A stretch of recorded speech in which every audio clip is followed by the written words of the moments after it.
Meet the editors. മാറ്റം ഗുണം ചെയ്യുമോ എന്നാണ് ചോദ്യം.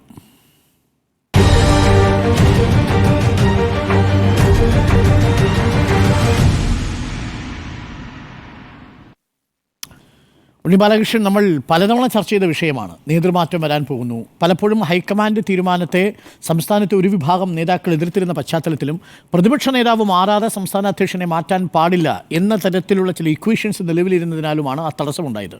2026 അസമിൽ തെരഞ്ഞെടുപ്പ് വരാൻ പോകുന്നു, അവിടെയും നേതൃമാറ്റം.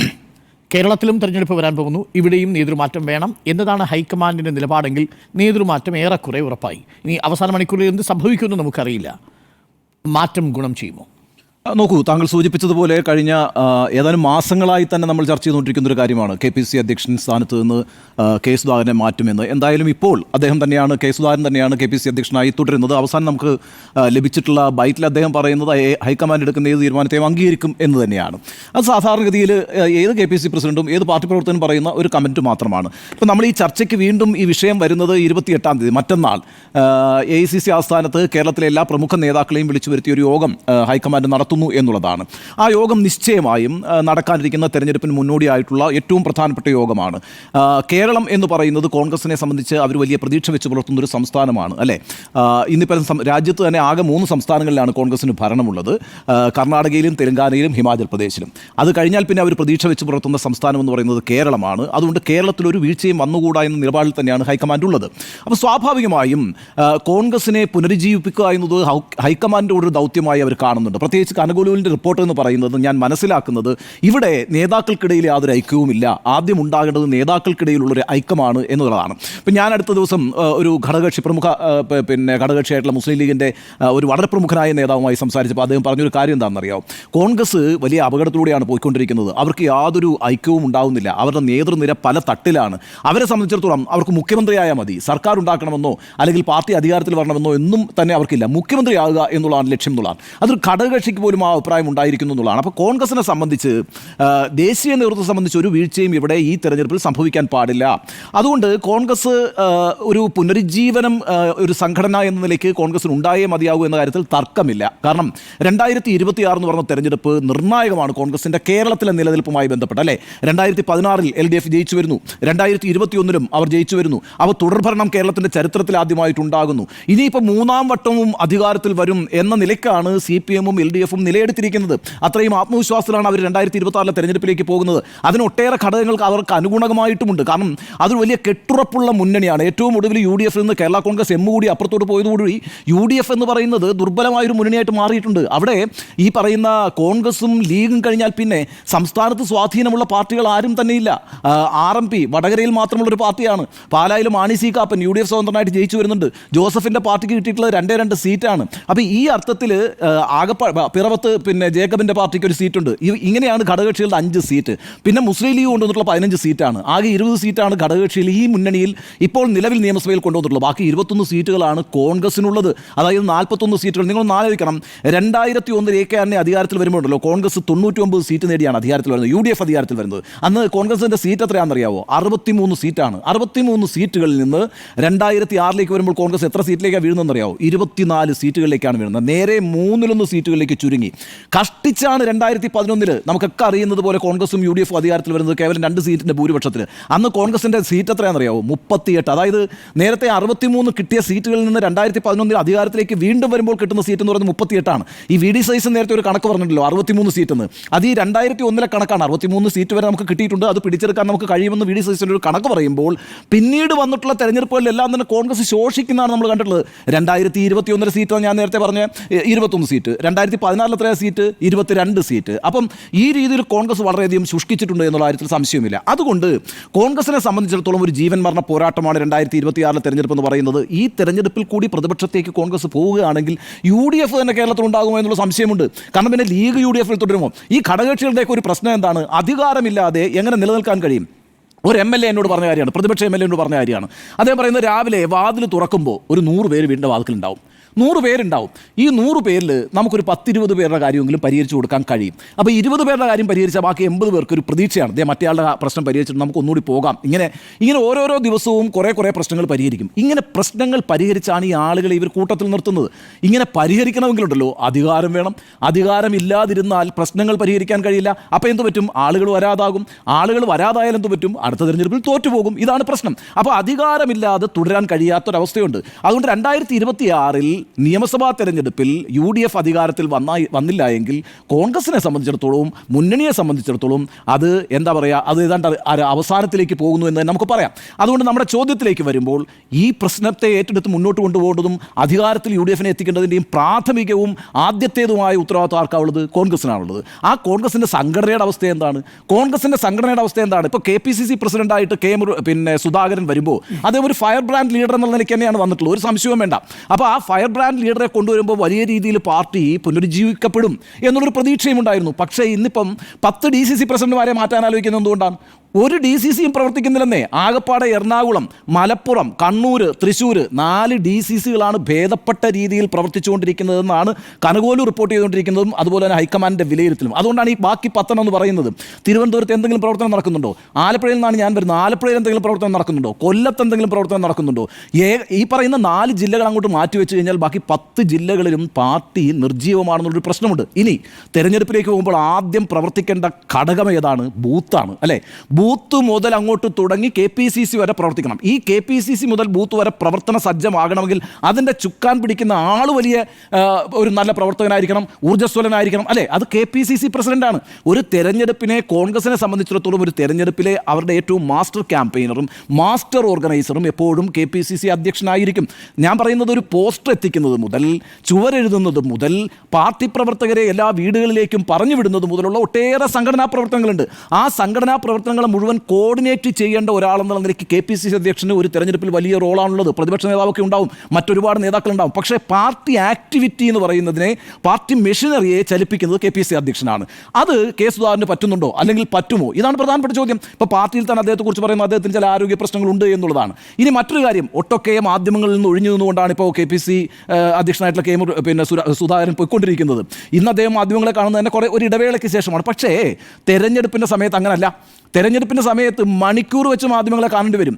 ഈ കഴിഞ്ഞ പ്രാവശ്യങ്ങളിലൊക്കെ മാധ്യമങ്ങളെ കണ്ടപ്പോൾ സുധാകരൻ ഉണ്ടാക്കിയിട്ടുള്ള വിവാദങ്ങൾ ചെറുതല്ലല്ലോ. ഏറ്റവും അവസാനം ആലപ്പുഴയിലുണ്ടായ മൈക്ക് വിവാദം അടക്കം ഈ ഘടകകക്ഷികൾക്ക് പ്രശ്നമായില്ലേ, മുസ്ലിം ലീഗിനടക്കം പ്രശ്നമായില്ലേ? അപ്പോൾ അങ്ങനെ എന്തെങ്കിലുമൊക്കെ വാവിട്ട വാക്കുകൾ പുറത്തേക്ക് വരാൻ സാധ്യതയുള്ള ഒരാൾ, ഇപ്പോൾ തന്നെ ആരോഗ്യ പ്രശ്നങ്ങളെ തുടർന്ന് നന്നായി പ്രവർത്തിക്കാൻ കഴിയാത്ത ഒരാൾ, അങ്ങനെയൊക്കെ ഒരാൾ തുടരണോ വേണ്ടയോ എന്നുള്ളത് വളരെ സജീവമായ ചർച്ചയാണ് ദേശീയ നേതൃത്വത്തിൽ. അപ്പോൾ അതുകൊണ്ടാണ് ഒരു മാറ്റത്തിൻ്റെ സാധ്യത ഇപ്പോൾ അങ്ങനെ ഉണ്ട് എന്ന് നമ്മൾ റിപ്പോർട്ട് ചെയ്തുകൊണ്ടിരിക്കുന്നത്. പ്രശ്നം നമ്മൾ ഈ പറയുന്ന അടുത്ത ഈ തെരഞ്ഞെടുപ്പിലേക്ക് 26 നിയമസഭാ തെരഞ്ഞെടുപ്പിലേക്കും അതിനു മുമ്പ് ഒക്ടോബറിൽ നടക്കാനിരിക്കുന്ന അല്ലെങ്കിൽ നവംബറിൽ നടക്കാനിരിക്കുന്ന തദ്ദേശ തെരഞ്ഞെടുപ്പിലേക്കും പാർട്ടിയെ സജീവമാക്കണമെങ്കിൽ ഊർജ്ജസ്വലമായൊരു നേതൃത്വം ഉണ്ടായേ പറ്റൂ. അത് കോൺഗ്രസിന് ഇപ്പോൾ അനിവാര്യമായൊരു ഘട്ടത്തിലാണ്. അവരാരെ കൊണ്ടുവരുന്നു എന്നൊക്കെയുള്ള രണ്ടാമത്തെ കാര്യം. ഇപ്പോൾ അടൂർ പ്രകാശിൻ്റെ പേര് പറയുന്നു. ഞാനൊരു കാര്യം ചോദിച്ചോട്ടെ, ഈഴവ പ്രാതിനിധ്യത്തിൻ്റെ പ്രശ്നമാണെങ്കിൽ എത്ര നാളായിട്ട് ഈഴവ വിഭാഗത്തിൽ നിന്ന് തന്നെയാണ് KPCC അധ്യക്ഷന്മാർ വന്നുകൊണ്ടിരുന്നത്? മുല്ലപ്പള്ളി രാമേന്ദ്രൻ ഈഴവ സമുദായത്തിൽ നിന്നല്ലേ വന്നത്? അതിനുശേഷം VM സുധീരൻ ഈഴവ സമുദായത്തിൽ നിന്നല്ലേ വന്നത്? ഏറ്റവും ഒടുവിൽ സുധാകരൻ ഈഴവ സമുദായത്തിൽ നിന്നാണ്. അതുകൊണ്ട് ഈഴവ സമുദായത്തിൻ്റെ വോട്ട് കിട്ടിയിട്ടുണ്ടോ? അത് അത്ര നിർണായകമായിട്ട് കോൺഗ്രസിലേക്ക് പൂൾ ചെയ്യപ്പെട്ടിട്ടുണ്ടോ? അതേസമയം മറ്റൊരു പ്രശ്നമുണ്ട്. ഈ പറയുന്ന കേരള കോൺഗ്രസ് M UDFിൽ നിന്ന് LDFിലേക്ക് പോയതിനു ശേഷം ക്രിസ്ത്യൻ സമുദായത്തിനകത്തൊരു പ്രശ്നമുണ്ട്. ഒരു ക്രിസ്ത്യൻ ലീഡറില്ല. നേരത്തെ AK ആൻ്റെയും ഉമ്മൻചാണ്ടിയെയും പോലുള്ള നേതാക്കളുണ്ട്, ബെന്നി ബഹനാനെ പോലുള്ള നേതാക്കളുണ്ട്, KC ജോസഫിനെ പോലുള്ള നേതാക്കളുണ്ട്. ഇപ്പോൾ അങ്ങനൊരു മുഖമില്ല. ആ വിഭാഗത്തെ കൂട്ടത്തിൽ നിർത്തണമെങ്കിൽ അവിടുന്ന് ഒരു ആൾ KPCC അധ്യക്ഷനായിട്ട് വരണ്ടേ? ഇതാണ് പ്രശ്നം. അപ്പോൾ ഞാൻ വിചാരിക്കുന്നത് 2 ഘടകങ്ങൾ ഇതിനകത്ത് പ്രധാനമാണ്. ഒന്ന്, 26 നിയമസഭാ തെരഞ്ഞെടുപ്പിലേക്കും അതിന് മുമ്പ് നടക്കാനിരിക്കുന്ന തദ്ദേശ തെരഞ്ഞെടുപ്പിലേക്കും ഈ പാർട്ടി ഓർഗനൈസേഷനെ ശക്തമായിട്ട് ചലിപ്പിക്കണമെങ്കിൽ ഊർജ്ജസ്വലനായ ഒരു അധ്യക്ഷൻ ഉണ്ടായേ പറ്റൂ. അത് അനിവാര്യമാണ് ആ പാർട്ടിയെ സംബന്ധിച്ചിടത്തോളം. 2, അതിനകത്ത് ഈ പറയുന്ന കാസ്റ്റ് കോമ്പിനേഷനും വളരെ പ്രധാനമാണ്. ചില വിഭാഗങ്ങൾ കോൺഗ്രസിൽ നിന്ന് അകന്നു പോയിട്ടുണ്ട്. ആ വിഭാഗങ്ങളെ കൂടുതൽ അടുപ്പിക്കാൻ LDFന് കഴിഞ്ഞിട്ടുമുണ്ട്. അപ്പോൾ അത്തരമൊരു സാഹചര്യത്തെ അഭിസംബോധന ചെയ്യുമ്പോൾ ഞാൻ വിചാരിക്കുന്നത് ഈ പറയുന്ന ഇപ്പോൾ നടന്നുകൊണ്ടിരിക്കുന്ന ചർച്ചകളിൽ ഹൈക്കമാൻഡ് ശക്തമായൊരു നിലപാടെടുക്കും തന്നെയാണ്. താങ്കൾ നേരത്തെ സൂചിപ്പിച്ചതുപോലെ അസാമിലും അവർ നേതൃമാറ്റം ആലോചിക്കുന്നുണ്ട്. അസാമിലും നേതൃമാറ്റം കൊണ്ടുവരാനാണ് ആലോചിക്കുന്നത്. അപ്പോൾ ആ അർത്ഥത്തിൽ നാളെ അസമിൻ്റെ യോഗമാണ് നടക്കുന്നത്, മറ്റന്നാളാണ് കേരളത്തിൻ്റെ യോഗം. അപ്പോൾ ഈ 2 യോഗങ്ങളും കഴിഞ്ഞ ശേഷം നിശ്ചയമായും ഒരു നിർണായകമായ തീരുമാനം KPCC നേതൃത്വത്തിൻ്റെ കാര്യത്തിൽ ഉണ്ടാകുമെന്ന് തന്നെയാണ് ഞാൻ പ്രതീക്ഷിക്കുന്നത്. അത് 28-ാം തീയതി ഉണ്ടാകണം എന്നില്ല. കാരണം എന്താണെന്ന് വെച്ചാൽ ഞാനിപ്പം ഈ പറയുന്ന നേതൃത്വത്തിലുള്ള ആളുകളായിട്ടൊക്കെ നമ്മൾ സംസാരിക്കുമ്പോൾ കേൾക്കുന്നൊരു കാര്യമെന്ന് വെച്ചാൽ ഈ മറ്റന്നാൾ നടക്കാൻ അവസാനിക്കുന്ന യോഗത്തിൽ എല്ലാവരും കേൾക്കുക ചെയ്യുക. മുഴുവൻ ആളുകളെയും, എല്ലാ നേതാക്കളെയും, അതുപോലെ തന്നെ MP-മാരെയും ഒക്കെ കേട്ടിട്ട് അതിനുശേഷമാണ് ഒരു ഇൻസ്ട്രക്ഷൻ എന്ന നിലയ്ക്ക് പോലും വരാം കേന്ദ്ര നേതൃത്വം ഒരു തീരുമാനം. പക്ഷേ ഈ പ്രശ്നം എന്താണെന്ന് വെച്ചാൽ കെ സുധാകരനെ ബോധ്യപ്പെടുത്തി ഒരു അലോസരമില്ലാതെ അദ്ദേഹത്തെ ആ സ്ഥാനത്ത് നിന്ന് മറ്റൊരാളെ കൊണ്ടുവരണമെന്നാണ് കനകോലുവിൻ്റെ റിപ്പോർട്ട് നിർദ്ദേശിച്ചിരിക്കുന്നത്, കനകോലു റിപ്പോർട്ട് ചെയ്തിരിക്കുന്നത്. ഏറെക്കുറെ ആ അഭിപ്രായമാണ് കേരളത്തിലെ എല്ലാ നേതാക്കൾക്കുമുള്ളത്. കെ സുധാകരനോട് സെന്റിമെന്റ്സ് മിക്കവാറുള്ള എല്ലാ മുതിർന്ന നേതാക്കളും പ്രകടിപ്പിക്കുന്നുമുണ്ട്. അപ്പോൾ വളരെ സ്മൂത്തായ ഒരു ട്രാൻസിഷൻ ആയിരിക്കും. ആ ട്രാൻസിഷൻ എപ്പോൾ സംഭവിക്കുമെന്ന് എനിക്കറിയില്ല. പക്ഷേ നമുക്ക് കിട്ടുന്ന സൂചനകളനുസരിച്ച് കേന്ദ്ര നേതൃത്വം വളരെ അഡ്വൻ്റാണ്. കാരണം ഈ പാർട്ടി മെഷീനറിയെ തെരഞ്ഞെടുപ്പിലേക്ക് നന്നായി ചലിപ്പിക്കാൻ കഴിയുന്ന ഒരു നല്ല നേതൃത്വത്തെ പാർട്ടിക്ക് ഉണ്ടാക്കാൻ കഴിഞ്ഞെങ്കിൽ മാത്രമേ 26 തെരഞ്ഞെടുപ്പിൽ പ്രതീക്ഷ വെച്ച് പുലർത്തേണ്ടതുള്ളൂ എന്നാണ് അവരുടെ ഒരു വിലയിരുത്തൽ. അതുകൊണ്ട് മാറ്റം നല്ലതിന് തന്നെ ആയിരിക്കും എന്നാണ് എൻ്റെ ഒരു ടേക്ക്. KPCC തലപ്പത്ത് മാറ്റമുണ്ടാവുന്നത് കൊണ്ട് ഗുണമുണ്ടാകുമോ എന്നുള്ളതാണ് പ്രധാനപ്പെട്ട ചോദ്യം. ഗുണമുണ്ടാകും എന്ന് തന്നെയാണ് എൻ്റെ അഭിപ്രായം. അത് 2-3 കാര്യങ്ങളുണ്ട്. എന്തുകൊണ്ടാണ് KPCC നേതൃതലത്തിലൊരു മാറ്റം ആഗ്രഹിക്കുന്നത്? കോൺഗ്രസിനുള്ളിൽ നിന്ന് കിട്ടുന്ന വിവരമനുസരിച്ച് 2 പ്രധാനപ്പെട്ട കാരണങ്ങളാണ്. ഒന്ന്, ആസാമിൽ നേരത്തെ സൂചിപ്പിച്ചതുപോലെ തെരഞ്ഞെടുപ്പ് 2026 നടക്കാൻ പോകുന്നു. കേരളത്തിലും 2026 തെരഞ്ഞെടുപ്പ് നടക്കാൻ പോകുന്നു. ഈ 2 തിരഞ്ഞെടുപ്പുകളിൽ അവർക്ക് കൂടുതൽ സാധ്യത കൽപ്പിച്ചിരിക്കുന്നത്, കിട്ടുമെന്ന് പ്രതീക്ഷയുള്ളത് കേരളമാണ്. അപ്പോൾ ഇനി നടക്കാൻ പോകുന്ന ഒരു സംസ്ഥാന നിയമസഭാ തെരഞ്ഞെടുപ്പിൽ ജയസാധ്യതയുള്ള സ്റ്റേറ്റ് എന്ന നിലയിൽ കേരളത്തെ ഹൈക്കമാൻഡ് വളരെ ഗൗരവത്തോടു കൂടിയാണ് കാണുന്നത്. അതുകൊണ്ട് തന്നെ കേരളത്തിലെ രാഷ്ട്രീയ ചലനങ്ങൾ നേരിട്ട് ഹൈക്കമാൻഡ് തീരുമാനിച്ചു തുടങ്ങിയിരിക്കുന്നു. അതിൻ്റെ ലക്ഷണമാണ് കേരളത്തിന് ചുമതലയുള്ള ACC general secretary Deepa Das Munshi കേരളത്തിൽ വന്ന് നേതാക്കളുമായി നടത്തിയ ചർച്ച. മിക്കവാറുമുള്ള എല്ലാ നേതാക്കളെയും കേട്ടു ദീപാദാസ് മുൻഷി. കേട്ടപ്പോഴും അവർ അഡ്ഡമൻ്റായിട്ട് ഉറച്ചു നിന്നത്, അവരുടെ ഒരു മീറ്റിങ്ങിൽ ദീപാദാസ് മുൻഷി പറയുന്നുണ്ട് ഈ കെ സുധാകരന് ആരോഗ്യ പ്രശ്നങ്ങളുണ്ട് എന്ന് തുറന്നു പറയുന്നുണ്ട്. അന്ന് ആ സമയത്ത് കെ സുധാകരൻ പരസ്യമായി തന്നെ എതിർക്കുന്നുണ്ട്. മറ്റാർക്കും ഇല്ലാത്ത ആരോഗ്യ പ്രശ്നം എനിക്കുണ്ടെന്ന് നിങ്ങൾ എങ്ങനെ പറയും എന്ന് ചോദിക്കുന്നുണ്ട്. പക്ഷേ അവരത് പിൻവലിച്ചുവെങ്കിൽ പോലും ഇപ്പോഴും ദീപദാസ് മുൻഷി അടക്കമുള്ളവർക്ക് ഈ തീരുമാനമാണുള്ളത്. കെ സുധാകരനെ കൊണ്ട് കൂട്ടിയാൽ ഇത് കൂടില്ല. അത് കെ സുധാകരൻ്റെ രാഷ്ട്രീയ അയോഗ്യത കൊണ്ടല്ല, നിർഭാഗ്യവശാൽ അദ്ദേഹത്തിൻ്റെ അവസ്ഥ അതായതുകൊണ്ടാണ്. ഞാൻ നേരത്തെ സൂചിപ്പിച്ചല്ലോ, 2 പ്രധാനപ്പെട്ട പ്രശ്നങ്ങളുണ്ടെന്ന്. ഒന്ന്, പ്രതിപക്ഷ നേതാവും സംഘടനാ നേതാവും 2 തട്ടിലായി നിൽക്കുന്ന ഒരു സാഹചര്യത്തിൽ യഥാർത്ഥത്തിൽ കേരളത്തിൽ കോൺഗ്രസിൻ്റെ സംഘടനാ പ്രവർത്തനം നടക്കുന്നില്ല എന്നുള്ളതാണ് യാഥാർത്ഥ്യം. നേരത്തെ നമ്മൾ സൂചിപ്പിച്ചതുപോലെ CPM-ന്റെ സംസ്ഥാന സമ്മേളനം വരാൻ പോവുകയാണ്. എല്ലാ ജില്ലാ സമ്മേളനങ്ങളും വിജയകരമായി പൂർത്തിയാക്കി കഴിഞ്ഞു. ഇനി മാർച്ച് 6 മുതൽ 9-ാം തീയതി വരെ സംസ്ഥാന സമ്മേളനം കഴിഞ്ഞാൽ 4 മാസത്തിനുള്ളിൽ തദ്ദേശ തെരഞ്ഞെടുപ്പ്. പുതുതായിട്ട് ചുമതലയേൽക്കുന്ന സംസ്ഥാന നേതാക്കളുടെയും സെക്രട്ടേറിയറ്റിൻ്റെയും നേതൃത്വത്തിൽ സംസ്ഥാനത്തെ എല്ലാ തദ്ദേശ തെരഞ്ഞെടുപ്പുകളെയും CPM നേരിടാൻ പോവുക. ആ തദ്ദേശ തെരഞ്ഞെടുപ്പ് കഴിഞ്ഞാൽ പിന്നീട് 6 മാസത്തിനുള്ളിൽ വരാൻ പോകുന്നത് സംസ്ഥാന നിയമസഭാ തെരഞ്ഞെടുപ്പാണ്. അപ്പോൾ പാർട്ടി മറുഭാഗത്ത് നിൽക്കുന്ന CPM എന്ന് പറയുന്ന പാർട്ടി സംഘടനാപരമായി അതിൻ്റെ പാർട്ടി മെഷീനറിയെ, ബഹുജന വർഗ സംഘടനകളെ വളരെ കൃത്യമായി പ്രവർത്തിപ്പിക്കുന്നു. DYFIയുടെയും അവരുടെ വിവിധ സർവീസ് സംഘടനകളുടെയും പരിപാടികൾ ഇല്ലാത്ത ഒരു ദിവസം പോലും കടന്നു പോകുന്നില്ല എന്നുള്ളതാണ്. പക്ഷേ നോക്കൂ, കോൺഗ്രസിൻ്റെ അവസ്ഥ എന്താണ്? കോൺഗ്രസിൽ ഈ യഥാർത്ഥത്തിൽ ഒരു ആക്ഷൻ പ്ലാൻ VD സതീശൻ പ്രതിപക്ഷ നേതാവ് നൽകിയതാണ്. എങ്ങനെയാണ് ജില്ലാടിസ്ഥാനത്തിൽ കോർ കമ്മിറ്റിയിൽ എങ്ങനെയാണ് ബ്ലോക്ക് കമ്മിറ്റികൾ പ്രവർത്തിക്കേണ്ടത്, മണ്ഡലം കമ്മിറ്റികൾ പ്രവർത്തിക്കേണ്ടത്, ബൂത്ത് തലത്തിലുള്ള കമ്മിറ്റികൾ പ്രവർത്തിക്കേണ്ടത്, എങ്ങനെയാണ് വിവിധ മണ്ഡലങ്ങളെ A group, B group, C group എന്നിങ്ങനെ കോൺസ്റ്റിറ്റ്യുവൻസിയെ ക്ലാസിഫൈ ചെയ്യേണ്ടത്, വിജയസാധ്യത ഏറ്റവും കുറവുള്ളവയിൽ ശ്രദ്ധിക്കേണ്ടത്, വിജയസാധ്യത കൂടുതലുള്ള മണ്ഡലങ്ങളിൽ ശ്രദ്ധിക്കേണ്ടത്, ഇതിന് 3 പ്രത്യേക സ്ട്രാറ്റജി തന്നെ തയ്യാറാക്കിക്കൊണ്ടുള്ള ഒരു പദ്ധതിയാണ് യഥാർത്ഥത്തിൽ VD സതീശൻ രാഷ്ട്രീയകാര്യ സമിതിയിൽ അവതരിപ്പിക്കാൻ ശ്രമിച്ചത്. ആ രാഷ്ട്രീയകാര്യ സമിതിയിൽ അവതരിപ്പിക്കാൻ ശ്രമിച്ചതിനെയാണ് വണ്ടൂരിൽ നിന്നുള്ള നേതാവ് തള്ളിക്കളയുകയും അവിടെ പരസ്യമായിട്ട് എതിർക്കുകയും ഞങ്ങളറിയാതെ സർവേ ചെയ്യാൻ താങ്കൾക്ക്, യഥാർത്ഥത്തിൽ സർവേ ആയിരുന്നില്ല എന്നുള്ളതാണ് വാസ്തവം. അദ്ദേഹം ഒരു പ്ലാൻ കൊടുക്കുകയായിരുന്നു, ഒരു സ്ട്രാറ്റജി കൊടുക്കുകയായിരുന്നു ചെയ്ത്. ആ സ്ട്രാറ്റജിയെ കോൺഗ്രസിനുള്ള രാഷ്ട്രീയകാര്യ സമിതി തള്ളിക്കളഞ്ഞുകൂടി അതിൻ്റെ കാര്യം അവസാനിച്ചു. ഇന്നിപ്പോൾ എല്ലാ ആഴ്ചകളിലും ഈ ജില്ലാക്കിലെ കോർ കമ്മിറ്റി പ്രവർത്തിക്കണം എന്നുള്ളതാണ് ചട്ടം. മണ്ഡലം കമ്മിറ്റി പ്രവർത്തിക്കണം, അടുത്ത ആഴ്ചയിൽ ബൂത്ത് തലത്തിലുള്ള കമ്മിറ്റികൾ പ്രവർത്തിക്കണം. ഇങ്ങനെ ഓരോ കൃത്യമായ കാര്യങ്ങളുണ്ടെങ്കിലും കേരളത്തിൽ ഒരിടത്തു പോലും അത് ചലിക്കുന്നില്ല. അതായത് സംഘടനാ മെഷീനറി കേരളത്തിൽ ചലിക്കുന്നില്ല എന്നുള്ളത് പകൽ പോലെ വ്യക്തമാണ്. ചില നേതാക്കളുടെ പ്രതികരണം വരുന്നു, ചില ബൈറ്റുകൾ വരുന്നു എന്നതിൽ ഒഴിച്ചു നിർത്തിയാൽ കേരളത്തിൽ കോൺഗ്രസ് ആ അർത്ഥത്തിൽ രാഷ്ട്രീയമായി നിർജീവമാണ് എന്നൊരു തോന്നൽ ഹൈക്കമാൻഡിൽ ഉണ്ടായിട്ടുണ്ട്, ദീപദാസ് മുൻഷിക്ക് ഉണ്ടായിട്ടുണ്ട്. ഇത് ദീപദാസ് മുൻഷിക്ക് മാത്രമല്ല, KC വേണുഗോപാൽ അടക്കമുള്ളവർക്കും ഈ കാര്യം അറിയാം. പക്ഷേ KC വേണുഗോപാൽ താൻ നേരിട്ട് ഈ കാര്യത്തിൽ ഒരു തീരുമാനമെടുക്കില്ല എന്ന നിലപാടിലാണ്. പകരം അത് നിങ്ങൾ സംസ്ഥാനത്തെ നേതാക്കൾ തീരുമാനിക്കുക, നേതൃമാറ്റം വേണമെന്നാണ് നിങ്ങളുടെ തീരുമാനമെങ്കിൽ ഞങ്ങളത് അംഗീകരിക്കും എന്ന നിലപാടിലാണ് KC വേണുഗോപാൽ. പക്ഷേ ദീപദാസ് മുൻഷി ഈ കാര്യത്തിൽ വളരെ അഡമൻ്റാണ് എന്നാണ് ഞാൻ മനസ്സിലാക്കുന്നത്. കാരണം ഈ നേതാക്കളുമായി ഇങ്ങനെ മുന്നോട്ട് പോയാൽ ഈ തെരഞ്ഞെടുപ്പിനെ നേരിടാൻ കഴിയില്ല എന്നുള്ള കാര്യം വളരെ വളരെ വ്യക്തമാണ് വ്യക്തമായി ദീപാദാസ് മുൻഷിക്ക് അറിയാം. അതുകൊണ്ട് തന്നെ ദീപാദാസ് മുൻഷി റിപ്പോർട്ട് ചെയ്തതനുസരിച്ചാണ് രണ്ടിടങ്ങളിലും മാറ്റം വരാൻ പോകുന്നത്. കേരളത്തിൽ മാത്രമല്ല കേട്ടോ, ആസാമിലും മാറ്റം വരാൻ പോകുന്നു. അവിടെ ഗൗരവ് ഗൊഗോയിയാണ് കൊണ്ടുവരാൻ പോകുന്നത്. നിലവിൽ അദ്ദേഹം MP ആണ്. ഗൗരവ് ഗൊഗോയിക്കായിരിക്കും ആസാമിൻ്റെ ചുമതല കൊടുക്കാൻ പോകുന്നത്. അങ്ങനെയാണെങ്കിൽ കേരളത്തിലും KPCCയുടെ നേതൃത്വത്തിൽ ഒരു മാറ്റം ഉണ്ടാവണം. അതിൽ ഏറ്റവും പ്രധാനപ്പെട്ട ഘടകം ഞാൻ നേരത്തെ സൂചിപ്പിച്ചതാണ്. ഈ ലെജിസ്ലേറ്റീവ് പാർട്ടിയുടെ അഥവാ പ്രതിപക്ഷ നേതാവും ഒപ്പം സംസ്ഥാനത്തെ നേതാവും KPCC അധ്യക്ഷനും ഒരുമിച്ച് പോവാതെ ഈ സംഘടനാ മെഷീനറി പ്രവർത്തിക്കില്ല. അതുകൊണ്ട് എന്താ ചെയ്യാൻ പോകുന്നത്? പ്രതിപക്ഷ നേതാവിന് കൂടി സ്വീകാര്യനായ ചേർന്ന് പ്രവർത്തിക്കാൻ കഴിവുള്ള നേതാക്കൾ വരുന്നു എന്നുള്ളതാണ് ഒരു പ്രധാനപ്പെട്ട ഘടകം. അത് തീർച്ചയായും കോൺഗ്രസ് പാർട്ടിക്ക് ഗുണം ചെയ്യുമെന്ന് തന്നെയാണ് നമ്മുടെ നിലപാട്. കാരണം ഒരൊറ്റ മെഷീനറി ആയിട്ട് പ്രവർത്തിക്കുകയും ആ സംഘടനയെ ഇനിയുള്ള ദിവസങ്ങളിൽ ചലിപ്പിക്കാനും കഴിയണമെന്നുണ്ടെങ്കിൽ പ്രതിപക്ഷ നേതാവിൻ്റെയും സംഘടനാ നേതാവിൻ്റെയും അഥവാ സംസ്ഥാന അധ്യക്ഷൻ്റെയും നിലപാടുകൾ തമ്മിൽ ചേർന്ന് പോകേണ്ടതുണ്ട്. അഥവാ ഒരു ടീമായി പ്രവർത്തിക്കേണ്ട സാഹചര്യമുണ്ട് എന്നുള്ളതാണ്. അതാണ് ഒരു പ്രധാനപ്പെട്ട ഘടകം. ഇതൊരു വളരെ പ്രധാനപ്പെട്ട പോയിന്റാണ്. അതുകൊണ്ട് 28 മറ്റന്നാൾ നടക്കാൻ പോകുന്ന ചർച്ചയിൽ പ്രതിപക്ഷ നേതാവ് പങ്കെടുക്കുന്നുണ്ട്, സുധാകരൻ പങ്കെടുക്കുന്നുണ്ട്, മുതിർന്ന KPCC നേതാക്കൾ പങ്കെടുക്കുന്നുണ്ട്. ഈ KPCC നേതാക്കളിൽ പല ആളുകൾക്കും ഇതേ അഭിപ്രായമാണ്. ഇത് K സുധാകരനെ സംബന്ധിച്ച് അങ്ങനെ ഒരു രാഷ്ട്രീയ മെഷീനറി ചലിപ്പിക്കാനുള്ള ആരോഗ്യം അദ്ദേഹത്തിന് നിർഭാഗ്യവശാൽ ഇല്ല എന്നുള്ളതാണ്. അദ്ദേഹം പൂർണ്ണ നിലയിലേക്ക് തിരിച്ചെത്തുമായിരിക്കും, പക്ഷേ എങ്കിൽ പോലും അദ്ദേഹം പറയുന്ന വാചകങ്ങളിൽ ചിലപ്പോൾ കാര്യങ്ങൾ കൈവിട്ടു പോകുന്നതായി തോന്നുന്നു. ഒരു പ്ലാൻ നടപ്പിലാക്കേണ്ട, വളരെ ഹാർഡ് വർക്ക് ചെയ്യേണ്ട സമയമാണ് എന്നത് കൃത്യമായിട്ടറിയാം. അതുകൊണ്ടാണ് പാർട്ടി ആ തലപ്പത്തേക്ക് മറ്റൊരാളെ തേടുന്നത്. ഇത് സുധാകരനെ ധരിപ്പിക്കാൻ ഹൈക്കമാൻഡ് ശ്രമിക്കും. സുധാകരന് ബുദ്ധിമുട്ടുണ്ടാകാത്ത വിധത്തിൽ ഹൈക്കമാൻഡ് ഇക്കാര്യം ബോധ്യപ്പെടുത്തി വരും. ഈ കാര്യത്തിൽ വലിയ വിയോജിപ്പ് കേരളത്തിലെ നേതാക്കൾക്ക് ആർക്കും ഇല്ല എന്നാണ് ഞാൻ മനസ്സിലാക്കുന്നത്. ഒരു നേതാവിനും, ഒരു പക്ഷേ സണ്ണി ജോസഫ് അങ്ങാണ് ഇനി എതിർപ്പ് അറിയിച്ചാലേ ഉള്ളൂ. പക്ഷേ അതിനുള്ള സാധ്യതയും ഞാൻ കാണുന്നില്ല. കാരണം അത് കോൺഗ്രസ് എന്ന് പറയുന്ന ഒരു പാർട്ടി മെഷീനറി ചലിപ്പിക്കാൻ കൂടുതൽ കരുത്ത് എന്ന് ഞാൻ ഉദ്ദേശിച്ചത് ഏതെങ്കിലും തരത്തിൽ സുധാകരൻ്റെ കരുത്ത് കുറവുണ്ട് എന്ന അർത്ഥത്തിലല്ല. പക്ഷെ മാറിയ സാഹചര്യത്തിൽ ഒരു നേതാവ് മാറി വരേണ്ടതുണ്ട്, സംഘടനാ മെഷീനറി ചലിക്കേണ്ടതുണ്ട് എന്നതാണ് ഒരു പ്രധാനപ്പെട്ട കാര്യം. രണ്ടാമത്തെ പ്രധാനപ്പെട്ട കാര്യമാണ് നമ്മുടെ ഈ അടൂർ പ്രകാശിനെ കുറിച്ച് പറയുമ്പോൾ ഉടൻ തന്നെ നമ്മൾ സമുദായ പ്രാതിനിധ്യത്തെക്കുറിച്ച് അറിഞ്ഞോ അറിയാതെയോ സംസാരിക്കുന്ന ഒരു സാഹചര്യമുണ്ട്. അത് പക്ഷേ വളരെ ഗൗരവമേറിയ വിഷയമാണ്. വെള്ളാപ്പള്ളി നടേശൻ എന്താ ഏറ്റവും ഒടുവിൽ പറഞ്ഞത്? കോൺഗ്രസിൽ ഈ ഏതെങ്കിലും ഒരു ഈഴവ മുഖ്യമന്ത്രി ശങ്കറിന് ശേഷം ഉണ്ടായിട്ടുണ്ടോ എന്നുള്ളത് ചോദ്യം ചോദിച്ചിട്ടില്ലേ? വളരെ പ്രധാനപ്പെട്ട കാര്യമാണ്.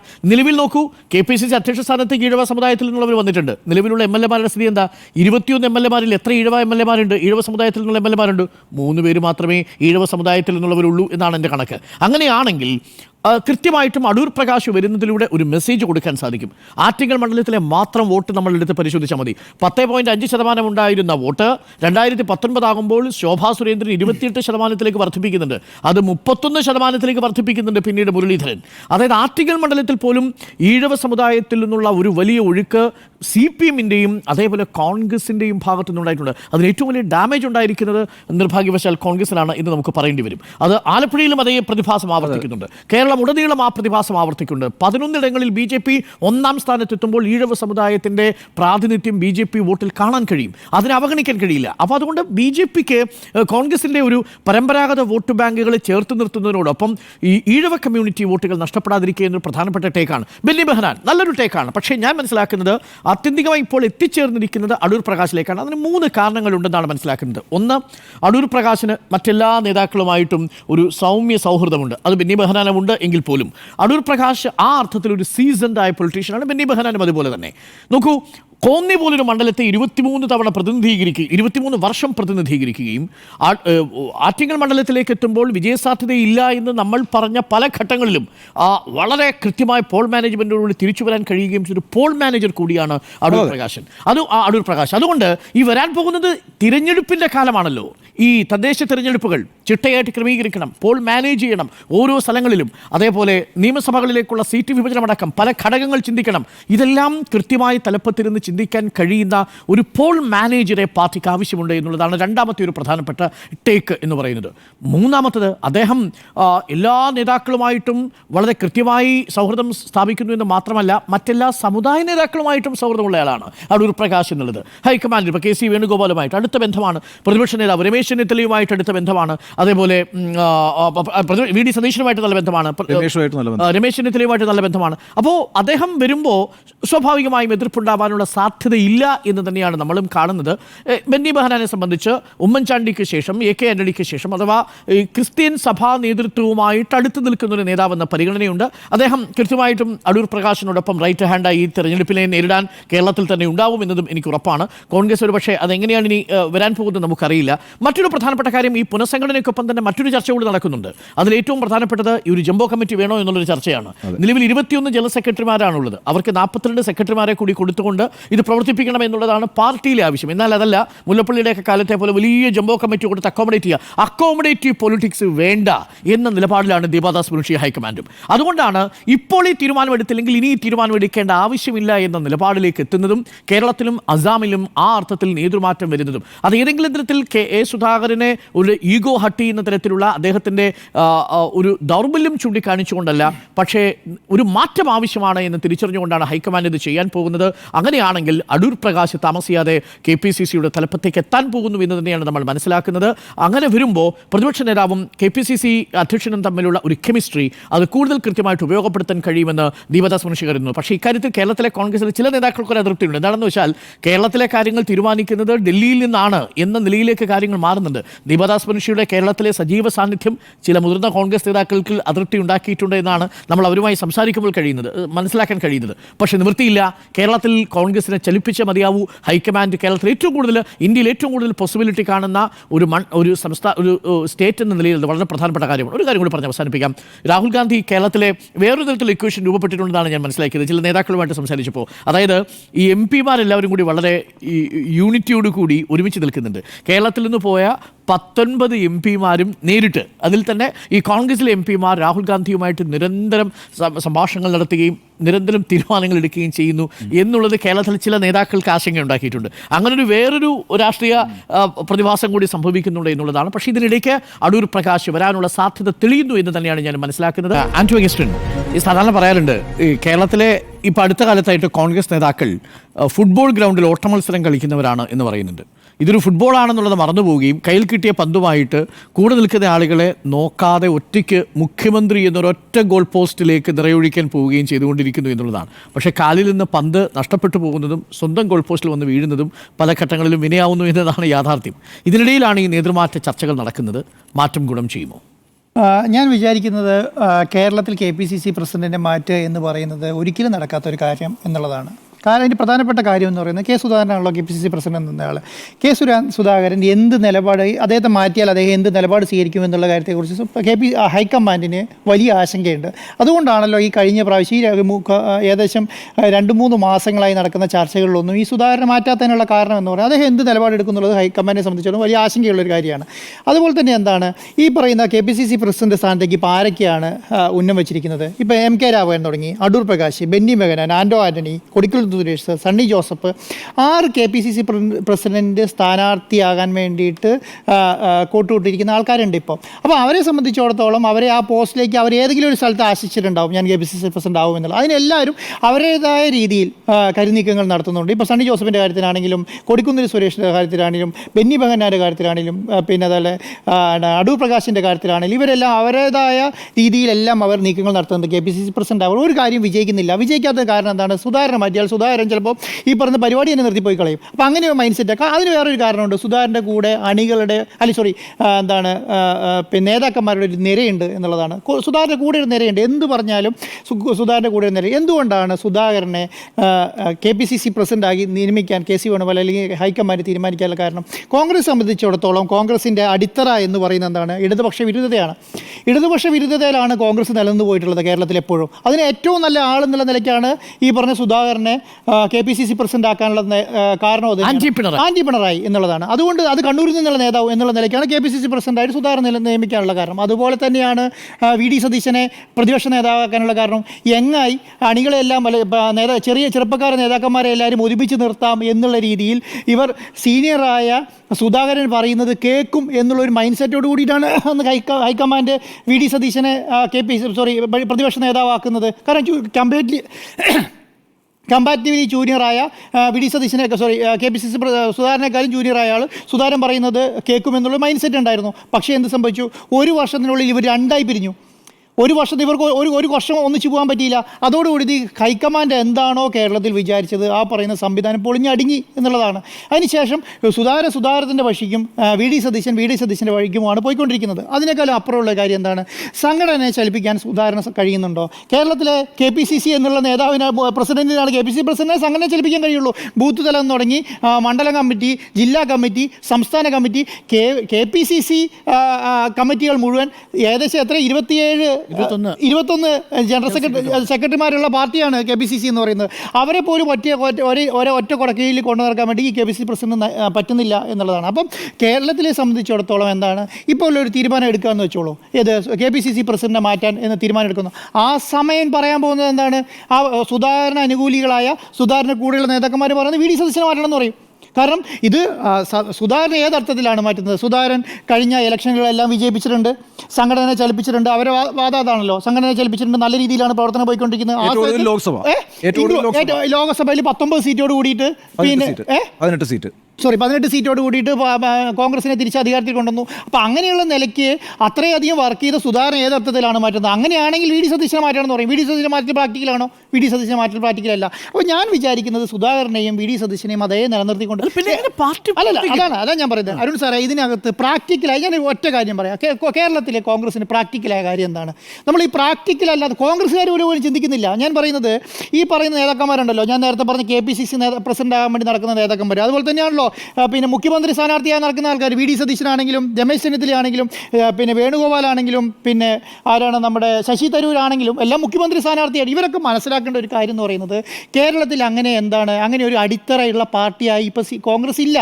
കാരണം എന്താണ്? ബൂത്ത് തലത്തിൽ വലിയ രീതിയിൽ നേതാക്കന്മാരില്ല, അണികൾ അങ്ങനെ ഇറങ്ങി പ്രവർത്തിക്കുന്നില്ല, അണികൾ അങ്ങനെ വലിയ രീതിയിൽ സമരങ്ങൾ നടത്തുന്നത്. നിങ്ങൾ എത്ര ഇടതുപക്ഷമാണ് കേരളം ഭരിക്കുന്നത്, എത്ര സമരങ്ങൾ നിങ്ങൾ കാണുന്നുണ്ട്? യൂത്ത് കോൺഗ്രസിൻ്റെ കുറച്ച് പിള്ളേർ ഇറങ്ങി സമരം നടത്തുന്നതിനേക്കാൾ അപ്പുറം കോൺഗ്രസിൻ്റെ മുതിർന്ന നേതാക്കന്മാർ ഇറങ്ങി സമരം നടത്തി എത്ര സമരം നിങ്ങൾ ഈ കഴിഞ്ഞ 5 വർഷത്തിനുള്ളിൽ കണ്ടു? ഒരു സമരം നടക്കുന്നില്ല. കാരണം അതിൻ്റെ കാരണം അടിത്തറ ഇല്ലാതായിട്ടുണ്ട് ഈ പാർട്ടിക്ക് എന്നുള്ളതാണ്. ആ പാർട്ടിക്ക് അടിത്തറ ഇല്ലാതാകുമ്പോൾ ഇവർ അരുൺ സാർ നേരത്തെ പറഞ്ഞ പോലെ അക്കോമഡേഷൻ ചെയ്യാൻ വേണ്ടിയിട്ട്, എന്താ പറയുക, കേരളത്തിലുള്ള മുതിർന്ന നേതാക്കന്മാരെല്ലാം അക്കോമഡേറ്റ് ചെയ്യാൻ വേണ്ടിയിട്ട് ജംബോ കമ്മിറ്റികൾ ഒരു 40-45 ആൾക്കാരെ KPCCക്കകത്തും എന്താണ് DCCയുടെ അകത്ത് ഒരു 19 ആൾക്കാരെയും, എന്താ മണ്ഡലം കമ്മിറ്റിക്കകത്ത് ഒരു 19 ആൾക്കാരെയും ഒക്കെ അതെ 100 മേൽ നേരത്തെ ഇരുത്തി ഇവരാണ് ഒരു നേതാക്കന്മാർ. അപ്പം നിങ്ങളൊരു സമരം നടത്തുന്ന കോൺഗ്രസിൻ്റെ സമരം നടത്തുന്ന സ്ഥലങ്ങളിൽ നിങ്ങൾ നോക്കിക്കോളൂ. നേതാക്കന്മാരെ കൊണ്ട് സ്റ്റേജും സംവിധാനവും എന്നറിയും. അല്ല, അണികളെ കൊണ്ടല്ല, നേതാക്കന്മാരെ കൊണ്ട് സ്റ്റേജ് സംവിധാനം എന്നറിയും എന്നുള്ളതാണ്. അങ്ങനെയാണ് സമരം നടക്കാറുള്ളൂ കോൺഗ്രസ് സംബന്ധിച്ചിടത്തോളം. അങ്ങനെ ഒരു അക്കോമഡേഷൻ സംവിധാനത്തിനേക്കാൾ അപ്പുറം ഈ കോൺഗ്രസിന് ഈ കാര്യത്തിൽ ഒന്നും ചെയ്യാനില്ല. ഇപ്പോൾ എന്താണ് വെള്ളിയാഴ്ച നടക്കാൻ പോകുന്നത്? എന്താണ് ഞാൻ വിചാരിക്കുന്നത്? വെള്ളിയാഴ്ച സാധാരണ വിളിക്കുന്ന യോഗം എന്ന് പറയുന്നത് നേതാക്കന്മാരുടെ യോഗമാണ് വിളിക്കാറ്.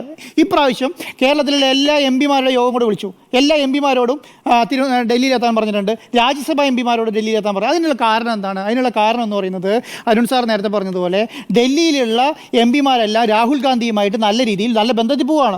അവർ പരസ്പരം ഡിസ്കഷൻ ഉണ്ട്. അവർ പാർലമെൻറ്റിലൊരു കാര്യം പറയുമ്പോൾ അത് പിന്നെ എന്താണ് പ്രതിപക്ഷ നേതാവ് എന്നുള്ള നിലയ്ക്ക് രാഹുൽ ഗാന്ധിയോട് ഡിസ്കസ് ചെയ്യുന്നുണ്ട്. അങ്ങനെ ഒരു വലിയ കോൺവെർസേഷൻ അവിടെ നടക്കുന്നുണ്ട്. അതുകൊണ്ട് അവിടെ എന്ത് ചെയ്യും? അവിടെ ഒരു മേൽക്കോയ്മ രാഹുൽ ഗാന്ധിക്കും KC വേണമല്ലോ പ്രിയങ്ക ഗാന്ധിക്കും കിട്ടണം. അതിന് കിട്ടാൻ വേണ്ടിയിട്ട് എന്താ ആകെ 35-40 ആൾക്കാരുടെ സംഖ്യയാണ് ഡൽഹിക്ക് വിളിപ്പിച്ചിട്ടുള്ളത്. അതിനകത്ത് കൂടുതൽ വരാൻ പോകുന്ന ആളാരാണ്? കേരളത്തിലെ MPമാരാണ്. അപ്പോൾ അവരുടെ ഒരു മേൽക്കോയ്മ കിട്ടാൻ വേണ്ടിയിട്ടാണ്. അവിടെ ഞാൻ വിചാരിക്കുന്നത് ഇവരെടുത്ത തീരുമാനം അനൗൺസ് ചെയ്യുക എന്നുള്ളതാണ്. അല്ലെങ്കിൽ എന്ത് ചെയ്യും? എല്ലാവരെയും കേട്ടതിന് ശേഷം ഞങ്ങൾ ഇവിടുന്ന് അനൗൺസ് ചെയ്യും, നിങ്ങളിത് അനുസരിച്ചോണം എന്ന് പറഞ്ഞിട്ട് അവിടുന്ന് ഇങ്ങോട്ട് വിടാനാണ് സാധ്യത. ആ വിടുന്നതിൻ്റെ അകത്തും ഒരിക്കലും ഞാൻ വിചാരിക്കുന്നില്ല KPCC പ്രസിഡന്റിനെയും പിന്നെ എന്താണ് VD സതീശനെയും മാറ്റാനുള്ള തീരുമാനം ഉണ്ടാവും എന്നുള്ളത് ഞാൻ വിചാരിക്കുന്നു. അല്ല, അതിനുള്ള വഴി എന്ന് പറയുന്നത് ഒറ്റ കാര്യമുള്ളൂ അരുൺ സാറേ. KPCC പ്രസിഡന്റിനെയും VD സതീശനെയും അവിടെ നിലനിർത്തിയതിന് ശേഷം ബാക്കിയുള്ള സംഘടനകളും പുനഃസംഘടിപ്പിച്ചിട്ട് ഞാൻ പറഞ്ഞ KPCC പ്രസിഡന്റ് ആകാൻ വേണ്ടി നടക്കുന്ന മുതിർന്ന നേതാക്കന്മാരെയും ഈ പറഞ്ഞ മുഖ്യമന്ത്രിമാരാകാൻ നടക്കുന്ന മുതിർന്ന നേതാക്കന്മാരെയും കൂട്ടി ഒരു ജംബോ കമ്മിറ്റി ഉണ്ട്. അവരോട് തെരഞ്ഞെടുപ്പിനെ നേരിടാൻ പറയുക. ഇതല്ലാതെ കേരളത്തെ സംബന്ധിച്ച് വേറെ ഒരു ഓപ്ഷനും ഈ കോൺഗ്രസിനെ സംബന്ധിച്ചില്ല. അല്ലാതെ ഞാൻ ഒരു ഉദാഹരണം പറയാം. എന്റെ സംശയമല്ല, VD സതീശൻ കൊണ്ടുവരുന്ന പ്ലാൻ അത് രാഷ്ട്രീയകാര്യ സമിതിയിൽ അംഗീകരിക്കാതെ മാറ്റിവെച്ചത് എന്തുകൊണ്ടാണ്? അല്ല, അതാണ് ഞാൻ പറയുന്നത് ഈ തെരഞ്ഞെടുപ്പിൽ നിങ്ങളിപ്പം 45 ആൾക്കാരെ മാറ്റിയാൽ ഇവരെ നിങ്ങൾ എവിടെ അക്കോമഡേറ്റ് ചെയ്യും? നിങ്ങളിപ്പോൾ പറയാ കേരളത്തിലെ KPCC പുനഃസംഘടന കൊണ്ടുവന്ന 45 ആൾക്കാരെ മാറ്റണമല്ലോ. ഇവരെവിടെയാണ് അക്രമിക്കാൻ പോകുന്നത്? മൊത്തം മാറ്റമൊന്നും എനിക്കറിയില്ല. നിലവിൽ ഇതാ- ഞാൻ KPCC അധ്യക്ഷന് അല്ല, മാത്രമല്ല മാറ്റം. അപ്പൊ ഞാൻ പറഞ്ഞത് ചിലപ്പോൾ ഈ അധ്യക്ഷനെ 21 ജനറൽ സെക്രട്ടറിമാർക്ക് 42 സെക്രട്ടറിമാരെ ഞാൻ- കൊടുക്കണം എന്നൊരു ആലോചന ഞാൻ ഇന്ന് കോൺഗ്രസിന്റെ ഒരു പ്രധാനപ്പെട്ട നേതാവിനോട് സംസാരിക്കുമ്പോൾ പറയുന്നത് എന്താണെന്നറിയോ? ഏതർത്ഥത്തിലാണ് KPCC പ്രസിഡന്റിനെ മാറ്റേണ്ടത്? KPCC പ്രസിഡന്റ് മാറ്റണമെന്ന് പറയുന്നുണ്ടല്ലോ. ഏതർത്ഥത്തിലാണ് മാറ്റേണ്ടത്? എന്ത് കാരണം പറഞ്ഞ് KPCC പ്രസിഡന്റ് മാറ്റും? ഈ പറഞ്ഞ കാരണങ്ങളൊന്നും ഇപ്പം പറഞ്ഞ കാരണങ്ങൾ എനിക്ക് ദീപാദാസ് മുൻഷി പറയുന്നത് പോലെ കറക്റ്റായിട്ട് അവർ പഠിച്ചിട്ട് കേരളത്തിൻ്റെ അവസ്ഥ മനസ്സിലാക്കി കനകോലു പറയുന്നത് പോലെയും ഇവർ പറയുന്ന പോലെ എല്ലാ കാര്യങ്ങളും മനസ്സിലാക്കിയിട്ട് പറയുകയാണ് KPCC പ്രസിഡന്റ് കേരളത്തിൽ മുഴുവൻ പുനഃസംഘടന വേണം എന്ന് പറയുകയാണ്. അത് ഒരു കാരണവശാലും ഈ പറയുന്ന സുധാകര പക്ഷെ അംഗീകരിക്കുന്നേ ഇല്ലാന്ന്. അല്ല, പക്ഷേ ആ പക്ഷത്ത് ആരുണ്ട് എന്നുള്ളതാണ് ചോദ്യം. ആ പക്ഷത്ത് അണികളുണ്ട് സാറേ, അണികളുണ്ട്, നേതാക്കന്മാരുണ്ട്. അവരൊരു കാരണം പറയണ്ടേ? ഭാഗത്തിനും അപ്പുറത്തേക്ക് കേരളത്തിന്റെ പൊതുവായ ഒരു താല്പര്യത്തെ മുൻനിർത്തി ഇങ്ങനൊരു പുനഃസംഘടന വന്നാൽ സുധാകരൻ മാറി നിൽക്കുന്നതാണ് ഹൈക്കമാൻഡിന്റെ അഭിപ്രായം എന്ന് ഹൈക്കമാൻഡ് പറയുകയാണ്, നിർദ്ദേശിക്കുകയാണ് ചെയ്യുക. ഞാൻ മനസ്സിലാക്കുന്നത് നേരത്തെ പറഞ്ഞ പോലെ ഒരു ഇൻസ്ട്രക്ഷൻ ആയിട്ട് കൊടുക്കുക. പിന്നെ അതിനകത്ത് മാറ്റമില്ല, പിന്നെ വന്ന മാറ്റമില്ല. അത് അപ്പം തന്നെ കോൺഗ്രസ് അംഗീകരിക്കും. പിന്നെ അതിനകത്ത് സാർ ഒരു കാര്യം പറയാം. ഈ കെ സുധാകരനോട് വ്യക്തിപരമായോ അല്ലെങ്കിൽ മറ്റേതെങ്കിലും തരത്തിലുള്ള ഒരു എതിർപ്പിന്റെ അടിസ്ഥാനത്തിലുള്ള ഒരു മാറ്റത്തെ കുറിച്ചല്ല ഇപ്പോൾ ആലോചിക്കുന്നത്. പ്രശ്നം എന്താണ്? KPCC അധ്യക്ഷൻ എന്ന നിലയ്ക്ക് അദ്ദേഹത്തിന് പെർഫോം ചെയ്യാൻ കഴിയുന്നുണ്ടോ എന്നുള്ളതാണ്. ഇപ്പൊ നോക്കൂ, സുധാകരനല്ലേ? അല്ല, അത് അംഗീകരിക്കേണ്ട ആൾ ഒറ്റ കാര്യമുള്ളൂ. ഞാൻ ചോദിക്കട്ടെ, സുധാകരനെ അവിടുന്ന് മാറ്റി കഴിഞ്ഞാൽ സുധാകരൻ ഒരു ഡിസിഷൻ എടുത്താൽ അദ്ദേഹം എടുക്കുന്ന ഡിസിഷൻ എന്തായിരിക്കും എന്ന് പറയാൻ പറ്റില്ല. ആ ഡിസിഷൻ എടുത്തു കഴിഞ്ഞാൽ ഈ പറയുന്ന സംവിധാനം മുഴുവൻ പൊളിഞ്ഞടങ്ങിയില്ലേ? അതാണ് ഹൈക്കമാൻഡിനെ അലട്ടുന്നത്. അതുകൊണ്ടാണ് ഈ പറഞ്ഞ ഇത്രയും കാലങ്ങളായിട്ട് അവിടെ പുനഃസംഘടന നടക്കാത്തത്. അല്ലാതെ അതിൽ നിന്ന് എന്ത് മാറ്റം വന്നു? കഴിഞ്ഞ മാസവും കഴിഞ്ഞ മുമ്പത്തെ മാസവും എല്ലാം പുനഃസംഘടനയെ കുറിച്ച് ചർച്ച ചെയ്തല്ലോ. ആ സമയത്തൊന്നും മാറ്റം ഉണ്ടാകാത്ത സംവിധാനം എന്ത് മാറ്റമാണ് ഇപ്പോൾ ഈ പറയുന്ന KPCC പ്രസിഡന്റുമായി ബന്ധപ്പെട്ട ഒറ്റ കാരണമേ ഉള്ളൂ. എന്താണ്?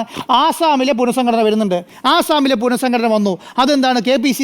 AICC ഒരു തീരുമാനം എടുത്തിരിക്കുകയാണ്. ഈ 2 സംസ്ഥാനങ്ങളിലാണ് ഇപ്പോൾ തെരഞ്ഞെടുപ്പ് വരാൻ പോകുന്നത്. തെരഞ്ഞെടുപ്പ് വരുന്നതിന് മുന്നേ പുനഃസംഘടന തീരുമാനിച്ചിട്ടുണ്ട്. ആസാമിലെ തെരഞ്ഞെടുപ്പിനൊപ്പം പുനഃസംഘടന നടത്തി അനൗൺസ് ചെയ്യുകയും അതിനൊപ്പം തന്നെ കേരളത്തിൽ പുനഃസംഘടന നടത്തി അനൗൺസ് ചെയ്യുകയും ചെയ്യും. ഇത് മാത്രമേ AICC മുന്നിലുള്ളൊരു കാര്യം എന്ന് പറയുന്നത്. അത് മാത്രമേ അവർക്ക് പ്രാക്ടിക്കലായ കാര്യം. പിന്നെ അവർക്ക് ചെയ്യാൻ പറ്റുന്ന ഒരു കാര്യമുണ്ട്. എന്താ അറിയോ? പ്രിയങ്ക ഗാന്ധിയാണ് കേരളത്തിലെ മുൻനിർത്തി പിന്നെ എന്ത് ചെയ്യുക, ഇലക്ഷനെ നേരിടാൻ തീരുമാനിക്കുക. പ്രിയങ്ക ഗാന്ധിനെ മുൻനിർത്തി കേരളത്തിൽ ഇലക്ഷനെ നേരിടാൻ തീരുമാനിച്ചാൽ ഇതൊരു പാർട്ടി കുറച്ചും കൂടെ മുന്നോട്ട് കടക്കാൻ പറ്റും. അതിനേക്കാളും അപ്പുറം ഇപ്പോഴുള്ള സംവിധാനം വെച്ചിട്ട് ഈ സുധാകരനെ വെച്ചിട്ടോ VD സതീശനെ വെച്ചിട്ടോ അല്ലെങ്കിൽ ഇപ്പോഴുള്ള ഈ സംവിധാനം വെച്ചിട്ടോ കേരളത്തിലെ ഇലക്ഷനെ നേരിടാൻ, കാരണം ഉണ്ണിസാറെ 5 മാസം തികച്ചില്ല നിയമസഭ പിന്നെ തദ്ദേശ സ്വയംഭരണ സ്ഥാപനങ്ങളുടെ ഇലക്ഷനിലേക്ക് 5 മാസം തികച്ചില്ല. ഏറ്റവും ഒടുവിൽ വന്ന 30 തദ്ദേശ സ്ഥാപനങ്ങളിലെ റിസൾട്ടിൽ പോലും LDF തന്നെയാണ് മുൻതൂക്കം. അതാണ് നമ്മൾ കാണുന്ന ആന്റി ഇൻകുമൻസി ആ രീതിയിലൊന്നും അവിടെ റിഫ്ലക്ട് ചെയ്തിട്ടില്ല. 17 ഇടങ്ങളിലാണ് LDF വിജയിച്ചിരിക്കുന്നത്. 12 ഇടങ്ങളിൽ മാത്രമേ UDF വിജയിച്ചിട്ടുള്ളൂ. അപ്പം ഗ്രൗണ്ട് റിയാലിറ്റി മനസ്സിലാക്കുന്നുണ്ട്. മാത്രമല്ല, മുല്ലപ്പള്ളി തെറ്റായിട്ടാണ് പറഞ്ഞതെങ്കിലും വലിയ രീതിയിൽ ചർച്ച ചെയ്യപ്പെട്ടതാണ്. ശശി തരൂർ അടക്കമുള്ള ആളുകൾ LDFിൻ്റെ അംബാസഡർ ആണോ എന്ന നിലയിൽ കാര്യങ്ങൾ പ്രചരിപ്പിക്കപ്പെടുന്ന സാഹചര്യം ഉണ്ടാകുന്നു. അപ്പോൾ ഇതിനെ നേരിടാൻ കേരളത്തിൽ എഫക്റ്റീവായി കമ്മ്യൂണിക്കേഷൻ ഉള്ള ഒരു നേതാവ് KPCC അധ്യക്ഷൻ വേണം. അതാണ്. അപ്പോൾ ഈ ഇലക്ഷനിലേക്ക് പോകുമ്പോൾ കോൺഗ്രസിനെ സജീവമാക്കണമെങ്കിൽ, കോൺഗ്രസിന്റെ മെഷീനറി ചലിപ്പിക്കണമെങ്കിൽ കെ സുധാകരനെ കൊണ്ട് കഴിയില്ല എന്ന കാര്യത്തിൽ ഒരു സംശയവും ഹൈക്കമാൻഡിനില്ല. പിന്നെ നേരത്തെ ഒരു പ്രശ്നമുണ്ടല്ലോ, ഇപ്പോൾ ആൻഡ്രൂ സാർ ചോദിക്കുന്ന ഒരു പ്രശ്നമുണ്ട്. പിന്നെ എന്താണ് സുധാകരൻ ചെയ്യാന്ന് പറയാൻ കഴിയില്ല എന്ന്. സുധാകരൻ അങ്ങനെ ഒരിക്കലും പോകില്ല എന്ന് മാത്രവുമല്ല, സുധാകരൻ ഇപ്പൊ കണ്ണൂരിൽ നിന്നുള്ള MP ആണ്. സുധാകരൻ നന്നായിട്ട് തന്നെ അക്കോമഡേറ്റ് ചെയ്യപ്പെടും. സുധാകരൻ 4 വർഷം. അപ്പൊ ആ രീതിയിലുള്ള ടെൻഷൻസ് കൊണ്ടല്ല, മറിച്ച് സുധാകരനെ അൺസെറമോണിയസ് ആയ ഒരു എക്സിറ്റ് ഉണ്ടാകാൻ പാടില്ല എന്ന് എല്ലാവർക്കും നിർബന്ധമുണ്ട്. കാരണം വെച്ചാൽ സുധാകരൻ നേരത്തെ പറഞ്ഞ കണക്കൊരു ആന്റി പിണറായി വോയിസ് ആണ്. എവിടെയും നിന്നുകൊണ്ട് പിന്നെ എന്താ പറയുക, ശക്തമായി സംസാരിക്കുന്ന ഒരു ഫയർ ബ്രാൻഡ് ലീഡറാണ്. ഈ പാർട്ടിക്ക് വേണ്ടി കണ്ണൂരിൽ വലിയ ഫൈറ്റ് നടത്തിയിട്ടുള്ള നേതാവാണ്. അതിൻ്റെയൊക്കെ അടിസ്ഥാനത്തിൽ തന്നെയാണ് KPCC അധ്യക്ഷനായിട്ട് അദ്ദേഹത്തെ കൊണ്ടുവരുന്നത്. അങ്ങനെ കൊണ്ടുവന്നതിന് ശേഷം ഇപ്പോൾ അദ്ദേഹത്തിനുണ്ടായിട്ടുള്ള ചില ആരോഗ്യ പ്രശ്നങ്ങൾ അടക്കമുള്ള കാര്യങ്ങളെ പരിഗണിച്ചുകൊണ്ട് ഒരു തെരഞ്ഞെടുപ്പിലേക്ക് പോകുമ്പോൾ ഞാൻ നേരത്തെ പറഞ്ഞു വലിയ പ്രശ്നം നിങ്ങൾ ഈ പറയുന്നത് അതിനേക്കാളും വലിയ പ്രശ്നം എന്ന് പറയുന്നത് ഇപ്പം നോർത്ത് നിന്നാണല്ലോ, കണ്ണൂരിൽ നിന്നാണല്ലോ സുധാകരൻ വരുന്നത്. കണ്ണൂരിൻ്റെ പ്രത്യേകത എന്താ? തൃശ്ശൂർ തുടങ്ങി കാസർഗോഡ് വരെയുള്ള ഭാഷാ സംവിധാനങ്ങളെ യോജിപ്പിച്ച് നിർത്താൻ പറ്റുന്ന ഒരു നേതാവാണ് കണ്ണൂരിൽ നിന്നുള്ള സുധാകരനെ മാറ്റി അടൂർ പ്രകാശിനെ പത്തനംതിട്ടയിൽ നിന്ന് വെച്ചു വെച്ചോളൂ. VD സതീശൻ പ്രതിപക്ഷ നേതാവുള്ളത് കൊച്ചിയിലാണ്. ഇവിടുന്ന് ഒരു വലിയ നേതാവില്ലാതാവും. നിങ്ങൾ ഈ പറയുന്ന പോലെയല്ല, അവിടുത്തെ ഒരു വലിയ രീതിയിലുള്ള ബ്രാൻഡ് ഇല്ലാതാവും. കോൺഗ്രസ് സംബന്ധിച്ചിടത്തോളം കോൺഗ്രസ് ഇത്രയും നാളും പിടിച്ചു നിന്നത് കണ്ണൂരിലെ സുധാകരൻ എന്ന് പറഞ്ഞ ഏക നേതാവിനെ വെച്ചിട്ടാണ്. മനസ്സിലായോ? കോൺഗ്രസ് മലബാറിൽ പിടിച്ചു നിൽക്കുന്നത് സുധാകരൻ എന്ന് പറയുന്ന ഏക നേതാവ്. ഒരു പ്രശ്നം ഉണ്ടായി, നാട്ടിലൊരു പ്രശ്നം ഉണ്ടായില്ല, അവിടെ ഇറങ്ങിപ്പോയി. ഞാൻ പറയുന്നത് സംഘർഷം എപ്പോഴും ഉണ്ടാകുന്നത് എവിടെയാണ്? അവിടെ BJP കോൺഗ്രസ് സംഘർഷമല്ല ഉണ്ടാവാറ്, അവിടെ CPM കോൺഗ്രസ് സംഘർഷമാണ് ഉണ്ടാകാറ്. സംഘർഷങ്ങളുടെ മുന്നിൽ നിന്ന് ചതിക്കും. ഇപ്പം ഞാൻ ഉത്തരം പിണറായിയിൽ ഇപ്പോൾ കോൺഗ്രസിൻ്റെ ഓഫീസ് തല്ലി തീർത്തല്ലോ. ഓഫീസ് തല്ലി തീർത്തപ്പോൾ അവിടെ പോയി നിന്ന് പ്രസംഗിക്കാൻ തൻ്റെ ഇടം കാണിച്ച നേതാവ് സുധാകരനാണ്. ആ ഒരു ബ്രാൻഡാണ് അവിടെ വിറ്റുകൊണ്ടിരിക്കുന്നത്. ആ ബ്രാൻഡ് ഇല്ലാതായാൽ എന്ന് പറയുക, ഈ സുധാകരൻ പറ അദ്ദേഹം MP ആണ്, അദ്ദേഹം വലിയ നേതാവാണ്, അദ്ദേഹം ഈ പറഞ്ഞ അക്കോമഡേറ്റ് ചെയ്യും എന്ന് പറഞ്ഞാലൊന്നും അദ്ദേഹം അംഗീകരിച്ചോണമെന്നില്ല. കാരണം ആ മൈൻഡ് സെറ്റ് അറിയാവുന്ന സുധാകരനെ അറിയാവുന്നവരും സുധാകരൻ മൈൻഡ് സെറ്റ് അറിയാവുന്നവരും അങ്ങനെ പറയില്ല. ഞാൻ പറയുന്നത് നോക്കൂ, പിണറായി വിജയനെ എതിർക്കുന്ന ഒരു നേതാവ് എന്ന നിലയിൽ തന്നെയാണ് കെ സുധാകരനെ അവതരിപ്പിച്ചത്. ആന്റി പിണറായിസമായിരുന്നു യഥാർത്ഥത്തിൽ കെ സുധാകരനെ തിരഞ്ഞെടുക്കുമ്പോൾ. പിണറായിക്ക് പിണറായിയുടെ ഭാഷയിൽ മറുപടി പറയാൻ കഴിയുന്ന, അതേ ആക്രമോത്സുകതയിൽ മറുപടി പറയാൻ കഴിയുന്ന നേതാവ് എന്ന നിലയിലാണ് കെ സുധാകരനെ അവതരിപ്പിക്കുന്നത്. പക്ഷെ ഒടുവിൽ വന്നപ്പോൾ ആ കൈയുടെ ആക്ഷൻ പ്രയോഗത്തിനും അപ്പുറത്തേക്ക് പിണറായി വിജയൻ കെ സുധാകരനെ പിന്നെ അറ്റാക്ക് ചെയ്തിട്ടില്ല. മാത്രവുമല്ല, പിണറായി വിജയൻ ഏറ്റുമുട്ടിക്കൊണ്ടിരിക്കുന്നത് ആരുമായിട്ടാണ്? VD സതീശനുമായിട്ടാണ്. കെ സുധാകരനെ തൻ്റെ ഈ മത്സരത്തിൽ കളിക്കാൻ പോലും ക്ഷണിച്ചിട്ടില്ല പിണറായി വിജയൻ എന്നുള്ളതാണ്. കെ സുധാകരൻ പറയുന്നതിന് മറുപടി പോലും പറയുന്നില്ല പിണറായി വിജയൻ. VD സതീശൻ പറയുന്നതിന് മറുപടി പറയുന്നില്ല. അവർ തമ്മിൽ അവരുടെ സ്ട്രാറ്റജിയാണ് സാറേ.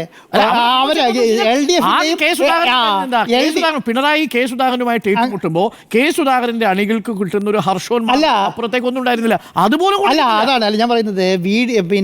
LDFന്റെ സ്ട്രാറ്റജിയാണ് എന്ത് ചെയ്യുക, സുധാകരൻ ഇഗ്നോർ ചെയ്യുക എന്നുള്ളത്. സുധാകരൻ പറയുന്നതിന് മറുപടി പറയാതിരിക്കുക എന്നുള്ളത് LDFന്റെ സ്ട്രാറ്റജിയാണ്.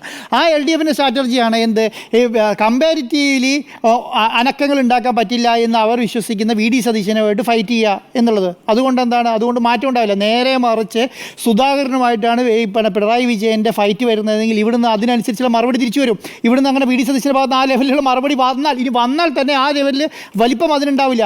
പക്ഷേ സുധാകരൻ്റെ ഭാഗത്ത് നിന്ന് സുധാകരൻ ആ മറുപടി. പിന്നെ വേറൊരു പ്രശ്നം, സുധാകരൻ മനസ്സിലാക്കുന്ന ഏറ്റവും വലിയ പ്രശ്നം, നിങ്ങൾ മനസ്സിലാക്കേണ്ട ഒരു കാര്യം എന്ന് പറയുന്നത്, KPCC പ്രസിഡന്റ് എന്ന ഒരാളെ മാറ്റിക്കഴിഞ്ഞാൽ അദ്ദേഹം അപ്രസക്തനാവും എന്നുള്ളത് ഏറ്റവും നന്നായി അറിയാവുന്ന ആൾ സുധാകരനാണ്. അത് പറയാം, മുല്ലപ്പള്ളിയില്ല, സുധീരനില്ല, ഒരു നേതാവുമില്ല, അപ്രസക്തനാവും എന്നുള്ള കാര്യം നന്നായി അറിയാവുന്ന, പ്രത്യേകിച്ച് കേരളത്തിൽ അപ്രസക്തനാവും എന്ന് അറിയാവുന്ന ഏക നേതാവ് എന്ന് പറയുന്നത് സുധാകരനാണ്. അത് നല്ല രീതിയിൽ സുധാകരൻ അറിയാം. അതുകൊണ്ടാണ് സുധാകരൻ പറഞ്ഞത് വർഷങ്ങൾക്ക് മുന്നേ അദ്ദേഹം നല്ല ആരോഗ്യമുള്ളൂ, നല്ല പ്രാപ്തിയുള്ള സമയത്ത് എന്നെ KPCC പ്രസിഡന്റ് ആക്ക്, ഞാൻ കാണിച്ചു തരാം എന്ന് പറയാനുള്ള കാരണം എന്താണ്? ആ സമയത്താണ്. പക്ഷേ ഈ ഒരു കാര്യം മനസ്സിലാക്കിക്കോ, ഇദ്ദേഹത്തെ മാറ്റി കഴിഞ്ഞാൽ അദ്ദേഹം അപ്രസക്തനാവുന്ന അദ്ദേഹത്തെ അറിയാം. അതുകൊണ്ടാണ് ഞാൻ എന്ത് തീരുമാനം എടുക്കുന്നു പറയാൻ പറ്റില്ല. കണ്ണൂർ പൊളിറ്റിക്സ് അല്ല കേരള പൊളിറ്റിക്സ് എന്നുള്ളത് നിലവിൽ എല്ലാവർക്കും മനസ്സിലായ കാര്യമാണ്. അവർക്ക് ഓരോ മണ്ഡലത്തിലും അതിൻ്റെതായ സ്ട്രാറ്റജി വേണം.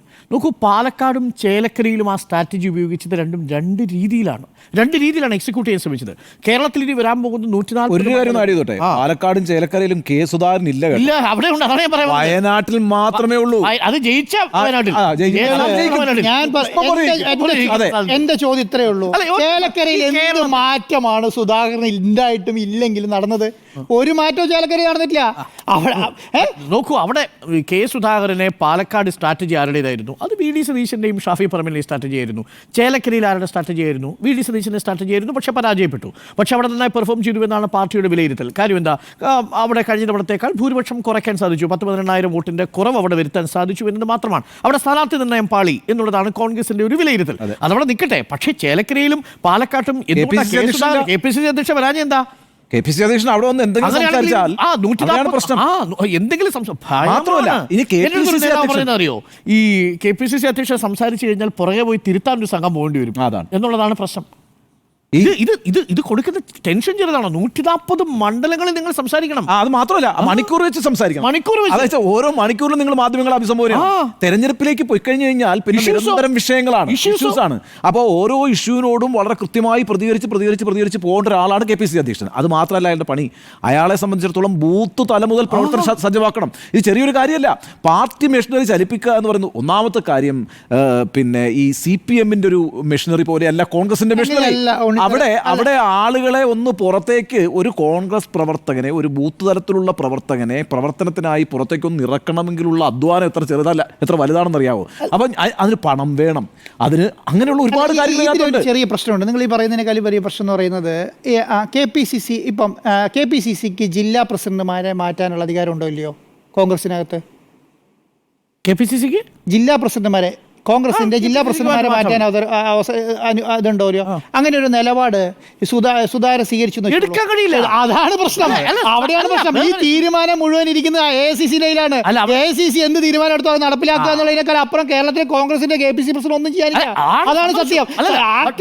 ആത്യന്തികമായി കോൺഗ്രസിന് എന്തെങ്കിലും ചെയ്യാൻ പറ്റുന്നുണ്ടോ പറ്റുന്നില്ല അതിന്റെ ഉത്തരവാദിത്തം എന്ന് പറയുന്നത് AICC-ആണ്. വലിയ നയപരമായ തീരുമാനമൊന്നും പുതുതായിട്ട് വരുന്ന KPCC അധ്യക്ഷൻ ഒരാൾക്കും എടുക്കാനില്ല. പക്ഷേ രണ്ട് കാര്യം ചെയ്യാൻ പറ്റും. ഒന്ന്, പ്രതിപക്ഷ നേതാവുമായിട്ട് ഉടക്കില്ലാതെ ഈ തെരഞ്ഞെടുപ്പിന് കൊണ്ടുപോകാൻ പറ്റും. നമ്പർ 2, എല്ലാ മണ്ഡലങ്ങളിലെയും സ്ട്രാറ്റജി കൂടിയാലോചിച്ചിരുന്നൊരു പോൾ മാനേജ്മെന്റ് സ്ട്രാറ്റജി ഉണ്ടാക്കാനുള്ള ആരോഗ്യവും തന്ത്രവും പ്രാഗൽഭ്യവും അടൂർ പ്രകാശനാണ് സുധാകരനേക്കാൾ ഉള്ളതെന്ന് എല്ലാവർക്കും. അതൊക്കെ ശരിയാണ്. അങ്ങനെയാണെങ്കിൽ പിന്നെ പാർട്ടിയുടെ മുമ്പിൽ ഹൈക്കമാൻഡ് ഒരൊറ്റ ചോദ്യമേ ഉള്ളൂ. വിജയിക്കാൻ പോകുന്നൊരു സംസ്ഥാനം സുധാകരൻ്റെ ഈഗോയ്ക്ക് വിട്ടുകൊടുക്കണോ? സിംഗിൾ ചോദ്യമാണ്.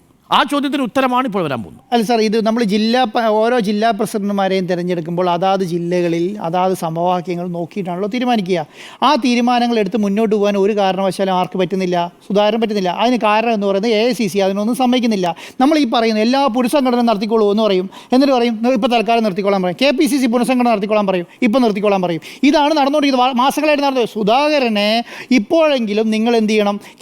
ജില്ലാ പ്രസിഡന്റുമാരെ അപ്പോയിന്റ് ചെയ്യാനുള്ള പവറെങ്കിലും കൊടുക്കണം. ഒരു KPCC പ്രസിഡന്റാണല്ലോ, അതിന് പോലും കൊടുത്തില്ല. അത് വർക്കൗട്ട് ചെയ്യാനുള്ള പ്രാപ്തി നിലവിലില്ല. Unfortunately, with due respect to Sudhakaran, എല്ലാ ബഹുമാനങ്ങളോടും കൂടി പറയുന്നു, അത് നടക്കില്ല. അത് നടക്കില്ല. അല്ല, അത് നടക്കില്ല എന്ന് പറയുന്നത് കഴിഞ്ഞ 5 വർഷമായിട്ട് ഈ പറഞ്ഞ സുധാകരൻ പ്രസിഡന്റ് ആയതിനു ശേഷം അത് നടക്കില്ല എന്ന് പറയാൻ അദ്ദേഹത്തിന് അങ്ങനെ ഒരു സംവിധാനം ഇതുവരെ കൊടുത്തില്ല. അദ്ദേഹത്തിന് ആകെ ചെയ്യാൻ കൊടുത്തത് എന്താണ്? അദ്ദേഹത്തിന് പിന്നെ മണ്ഡലം കമ്മിറ്റികളുടെ പുനഃസംഘടന കൊടുത്തു. അദ്ദേഹം വൃത്തിയായിട്ട് മണ്ഡലം കമ്മിറ്റിയുടെ പുനഃസംഘടന കഴിച്ചില്ലേ? എന്ത് സംവിധാനത്തിനകത്തുള്ളത്? ഏതെങ്കിലും കുറ്റം പറയുക എടുത്തു പറയണ്ടേ? അതുപോലെ തന്നെ എന്താണ് ആ കുറ്റം? നിങ്ങൾ പറയാ ജില്ലാ പ്രസിഡന്റുമാരെ മാറ്റാനുള്ള അധികാരം അവർ അദ്ദേഹത്തിന് ഇല്ലെങ്കിൽ അദ്ദേഹം എങ്ങനെ മണ്ഡലം അതിനേക്കാളും ഒരു ജില്ലയിൽ എത്ര മണ്ഡലങ്ങളുണ്ട്? ആ മണ്ഡല കമ്മിറ്റി പുനഃസംഘടന വൃത്തിയായി തീർത്തില്ലേ? ആകെ ജില്ലാ കമ്മിറ്റി മാത്രമേ ഉള്ളൂ. അത് എവിടെയാണ് ബ്ലോക്ക് ചെയ്തത്? അത് AICC-യാണ് ബ്ലോക്ക് ചെയ്തത്. ആ AICC അതിനുള്ള കഴിവ് സുധാകരൻ കൊടുത്തു. ഒന്നാമത്തെ കാര്യം. രണ്ടാമത്തെ കാര്യം എന്താണ്? ഇനി ഉദാഹരണം പറയാം. പുതിയൊരു KPCC പ്രസിഡന്റ് വന്നു നോക്കുക. അദ്ദേഹം വന്ന ഉടനെ ഈ കേരളത്തിലുള്ള സംവിധാനങ്ങളെ മുഴുവൻ അറിയാതെ ഒറ്റയടിക്ക് വന്നിട്ട് പുതിയ പ്രസിഡന്റുമാരെ അവസ്ഥ എന്താ? ആ ജില്ലയിൽ ഓരോ ശത്രുക്കളും ഉണ്ടാവും. നിങ്ങൾ നോക്കിക്കോ, ഒരു 10 സീറ്റ് ഇടതുപക്ഷത്തിന് ഈ കോൺഗ്രസിൽ നിന്ന് വരുന്നവരെ സ്വീകരിക്കാൻ വേണ്ടി അവർ മാറ്റി വെക്കുകയും തീരുന്ന പ്രശ്നം. അതാണ് നടക്കാൻ പോകുന്നത്. മാറ്റം ഗുണം ചെയ്യുമോ എന്നുള്ളതായിരുന്നു ചോദ്യം. 3 പേരുടെയും അഭിപ്രായം ഗുണം ചെയ്യും എന്ന് തന്നെയാണ്. യെസ് എന്ന് 3.